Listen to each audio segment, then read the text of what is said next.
Good morning, grade 8s, or good afternoon, grade 8s, and welcome back to WorksheetCloud.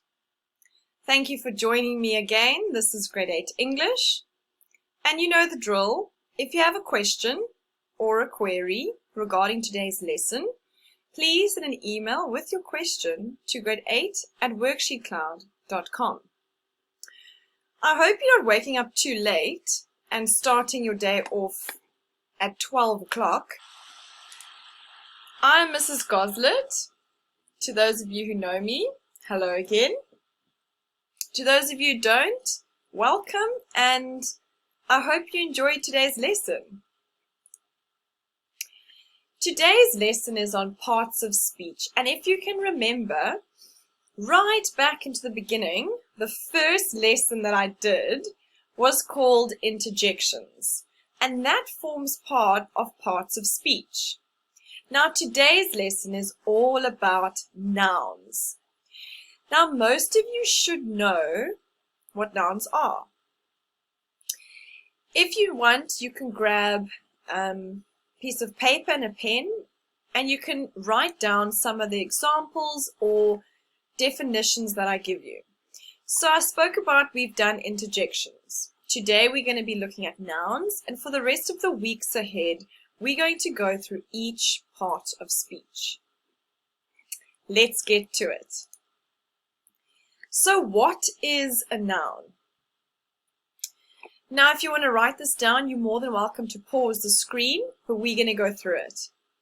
A noun is a word used to name people, places, animals, objects, feelings, and qualities.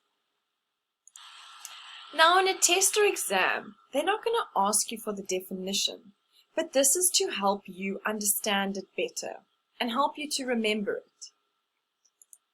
Now, you might be saying or asking me, how do I identify a noun? And this is what you do. You ask yourself the question, does it tell me somebody or something's name? If the answer is yes, then the word is a noun. So let's look at the word desk. Does it tell me something's name? Yes, it does. A desk or a chair or a lamp, it's telling me an object's name. If I think about a friend, Samantha Nortier, does it tell me somebody's name? Yes, it does. So then it's a noun. Nouns, except proper nouns, can usually have the, a, or an in front of them. For example, the car, the book, the desk. And that's just to help you remember it or find a noun a lot easier. So here we spoke about a desk, we've got a book, and a car.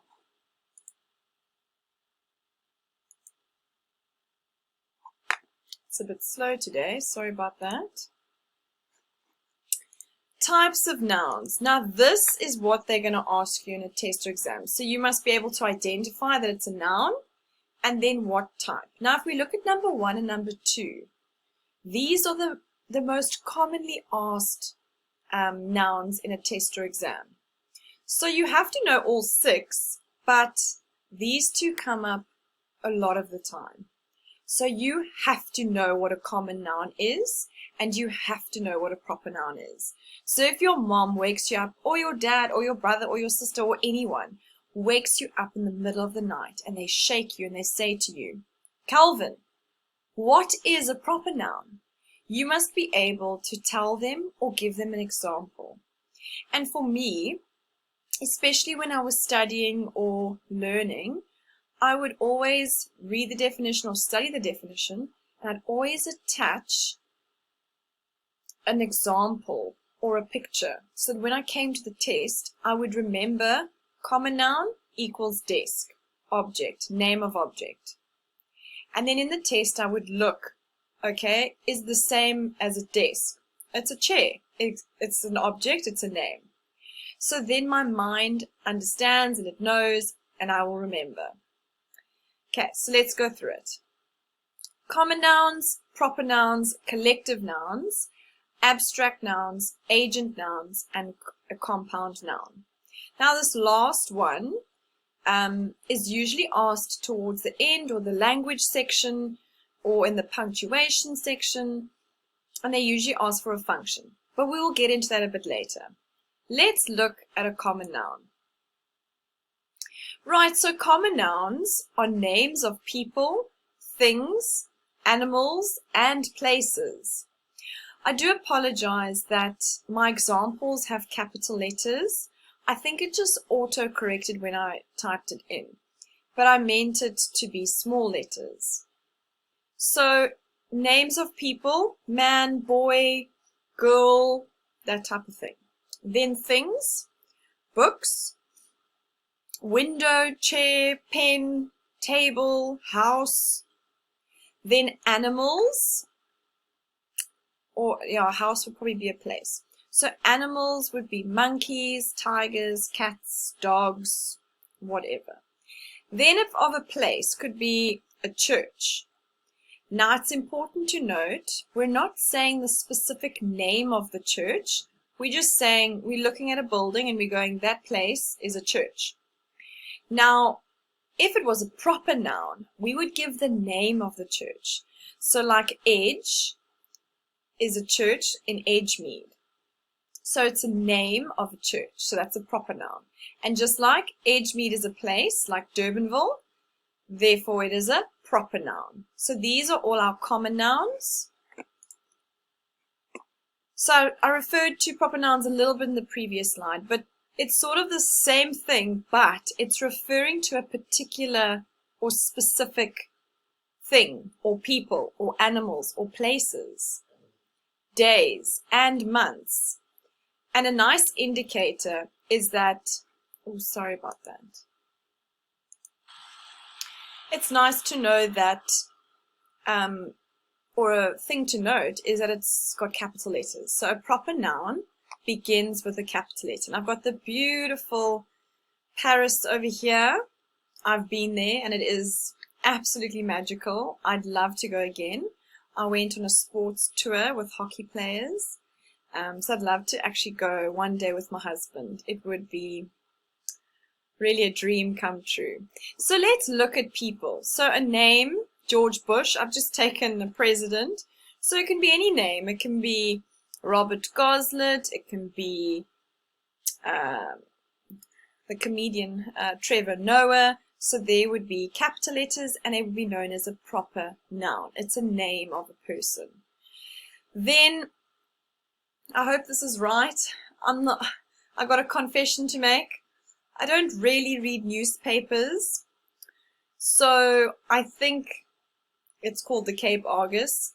I know there's Die Burger. My father-in-law always reads that one. Yeah, so there's also the Times from New York, or I'm trying to think of other well-known ones. But yeah, if that's not the name of a newspaper in Cape Town, then we'll just forget about that one. Then they named a gorilla King Kong, and it was a movie. I'm sure you've seen it. So that's the actual name he was given. So we're not referring to just any type of gorilla. Then we spoke about Paris. You could have Cape Town. You could have George, Neisner, Sagefield, those places. Then, oh, my university, Stellenbosch University. What a good time. Really made some good memories and good friendships and became a teacher. So that was a good thing. Yeah, so it's a name of the university, just like University of Cape Town, so that's UCT. Also names of companies, so like Enhanced Sports, that company would be capitalized. It's a proper noun. Then we spoke about days, so Monday, Tuesday, Wednesday, Thursday, Friday. They're all capitals. And my birthday month, November, so months of the year. I wonder if you guys also get excited about your birthday. Mine's still coming up, which is exciting. Then collective nouns. It names a group or collection of people, animals, or things that is treated as one. I played a quiz the other night. I should have gotten this one probably because I'm an English teacher. And the question was, what is the collective noun for owls? And to be honest, I had no idea. And I felt like I'd failed. But there are so many different types of collective nouns. So we've got a group of friends, a bunch of flowers, a litter of puppies. So do you notice that it starts with a, then it tells you about something, then it's got of, and then it's got of something. Okay. So I hope that makes sense. So always look for it like this in a test or exam. More examples could be a flight of stairs, a gaggle of geese, a string of pearls, a school of fish, and then a staff of teachers. Okay, so those are collective nouns. Quite easy to remember. A flock, we always remember those ones. Right then, abstract nouns. Always think of one word, and I always think of feeling. Feelings, and then I'll think about qualities or ideas. So it's important to always link something to the word.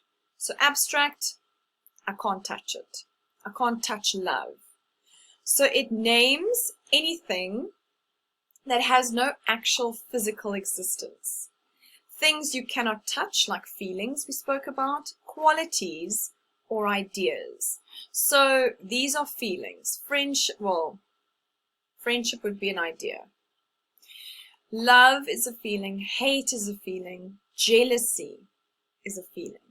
So I'm going to think of another example. Maybe a quality would be obedience. So you are obedient to your parents, or you obey your parents. Another example could be courage. So that is also a quality. And ambition. So ambition is also an abstract noun. Then an agent noun. An agent noun is formed from a verb. And we will look at verbs later on in the week, or probably next week. And it's important to note that a verb is a doing word. Now, when you get to high school, we try stay away from doing and try stick with action. So I think primary school teachers doing, but we need to look at the action. Okay, so you usually add the suffix that's at the end, er or or, and is the name of the person or thing that carries out the action of the verb. So the verb is to teach. Now, who teaches you? A teacher. So you're adding the suffix er onto the verb teach to create an agent noun known as teacher. So it's that person who is carrying out the action of the verb. So to sing, that's the verb. It's actually physically opening your mouth and holding a tune and singing along to a song. But the person who makes a career out of it, or who's doing the action, carries out the action. Add the suffix er to sing, and you get the agent noun singer. Just like act, to act is an action. You add the suffix or, and it becomes the actor. Okay, so that is what an agent noun is. Compound noun. Now this is very important. If you can grab your piece of paper and your pen and write NB, important for exams, we love to ask this question. Usually in the language section, when we start getting to the punctuation. Now, in maths, now a lot of my friends, my family, or people who know me, or learners, they are laughing at me right now. because I'm going to use some maths. I am not very good at maths, but it's okay. We all have our strengths and our weaknesses. So a compound noun, the definition or the explanation is to join two words together. So if you look here, two nouns are joined together by a hyphen to form one concept. Okay, easy. But now they ask you, what is the function of the hyphen? Okay, so always when you hear the word function, your brain must tell you maths, maths, maths. Now maths has formulas, x plus y equals whatever. And there are formulas of how to reach that answer. Just like when they ask you the question, what is the function of the hyphen? You can't give me an explanation. That's like writing out an explanation of why maths is important. So if the question said, explain what a hyphen does, then you would say, it joins two words together. It joins two nouns together. But because it's the function, you have to say, it shows, it forms a compound noun. Okay, so you have to have the verb it forms. So it forms a compound noun. If you can remember that, grade 8s, I will be so happy, because this question, so it'll be probably a 1 mark question, but we always tend to ask it, and it can always be between a compound noun or a compound adjective. So later on when we do adjectives, I'll also go through that with you. Alright, so I hope that all makes sense. Then this is how we ask it at my school. We give you a table, we give you an extract or a text, and we underline the words what we want you to identify. So we've got here in the table part of speech and type. Now you need to know the part of speech is going to be what? Noun, adjective, verb, interjection, conjunction, preposition, all of those, adverb, and then you have to know the type. Okay, and you can see you have to know a lot just for 5 marks, but if you know it, that's an easy 5 marks that you can get. So you can't just look at the word over here and know what it is, okay? Because it's got a capital, you might have gotten lucky and just gone, I know what it is. But you have to see how it's used in the context. So you have to go back and read the sentence.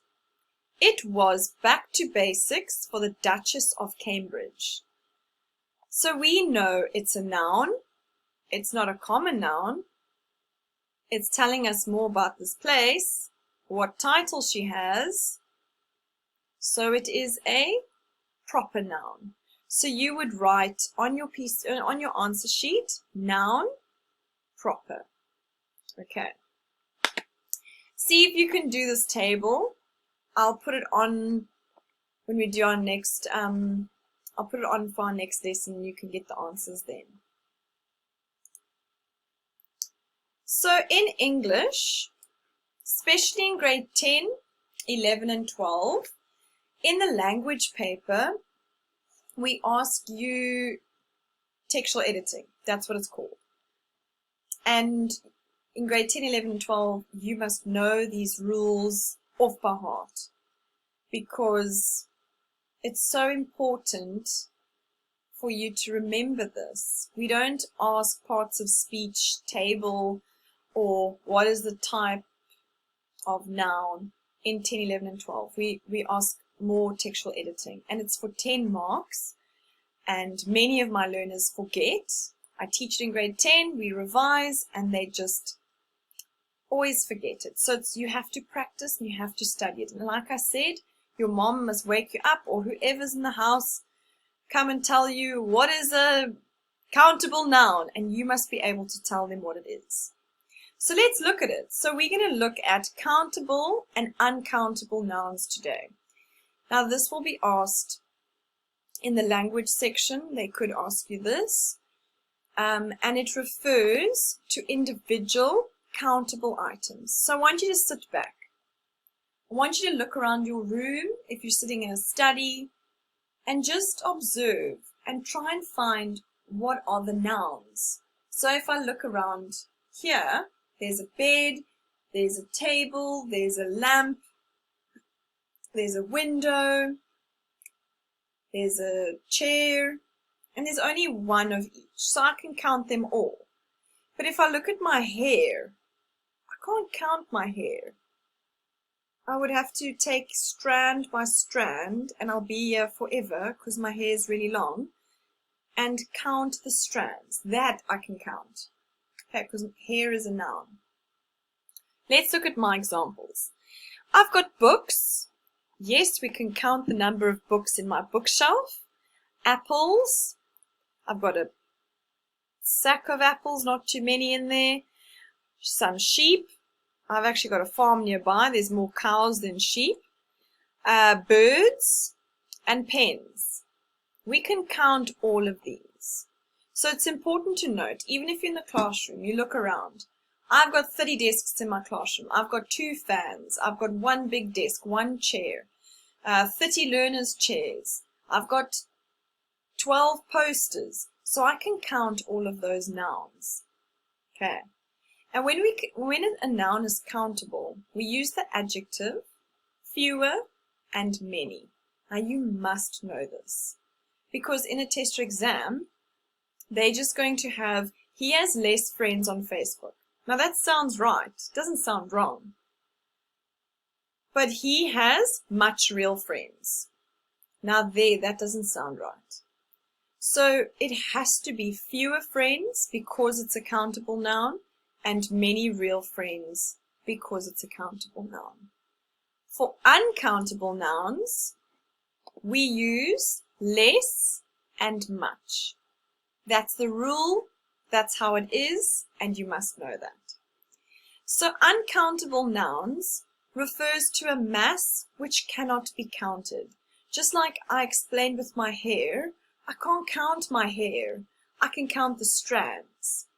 I can't count water. I can measure it in milliliters. Or sugar. I can count grains of sugar, but I can't count sugar. I can weigh sugar just like sand. Okay. So it's important to note that. Just like light. So less light comes from the moon than from the sun. We can't count light. There is too much water. We don't say there is too many water.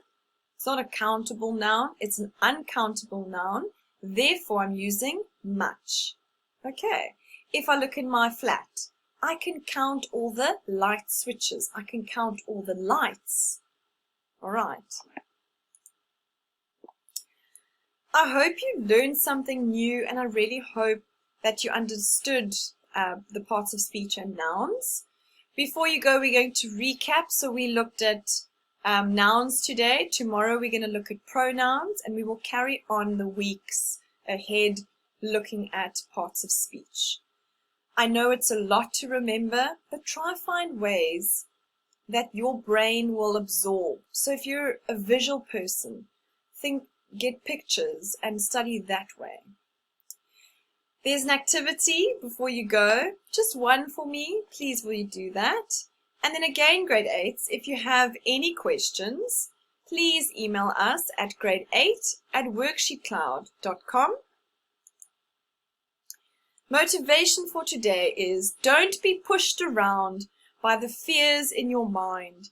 Be led by the dreams in your heart. It's so awesome. You guys have so much ahead of you, and the potential is never ending. I find that most of the time our biggest enemy is ourselves. We doubt ourselves, we don't believe in ourselves, and we have these fears of failing, or what happens if I want to start my own business but I just fail at it. So it's important that you push those fears away and you just do it. Don't tell yourself that you can't do something. Because if you put in a little bit of effort and you have a little bit of self-confidence, you will see that you will achieve greatness. Thank you so much for joining me today, grade 8s. I hope that you thoroughly enjoyed it. This is Mrs. Goslet. This lesson was brought to you by WorksheetCloud, and I'll see you tomorrow. Bye.